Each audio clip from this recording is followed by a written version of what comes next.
Yaxshi narxda fura so'rayotganlar uchun mana shu Dafixf Euro 6 Persep bilan komplekt holatda 48560 dollarga bosib olsangiz bo'ladi. Endi mana shunday furalarni olishga olib, yaxshi narxdagi yuklarni qayerda olishni bilmayotgan bo'lsangiz, o'zi ko'pchilik biladi, Lori.uz ichki va tashqi yuklarni tashuvchi logistika kompaniya Telegram guruhida yaxshi narxdagi yuklarni olishingiz mumkin.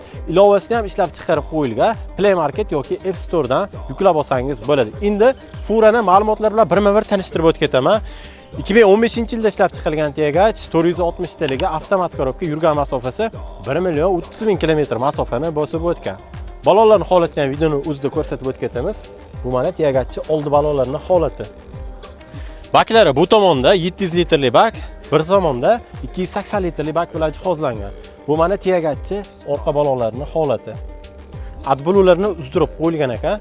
Hop, endi Persepga kelsak, Krone Persep 2017-yilda ishlab chiqarilgan. Moslari o'sha eng yaxshi mos, saf mosda turibdi. Saf mos utka, lentakasi bor. Balonlarning holatini ham videoni o'zida ko'rsangiz bo'ladi. Keyin bu Persep akalar ichki holatini hozir ko'rsatib o'tib ketamiz. Latogli Persep rulon toshuydigan bo'lsa, ichlari mana idealniy holatda turibdi. Usilinni qilib qo'yilgan. Hop, Persepda ham, tegashda ham egalari hech qanday kamchilik yo'q. Yaqinda restdan qaytgan mashina. Telefon raqamlarini videoni past qismida yozib qoldiramiz. Har doimgidek o'zlariga aloqaga chiqib, batafsil ma'lumotlarni olishingiz mumkin. Manzil Namangan viloyati Chortoq tumanida turibdi. Bu videoni mana shunaqa daffi yaxshisini qidiruvga, fura ishlanishlarga jo'natib qo'yishim esdan chiqmasa, hammaga rahmat.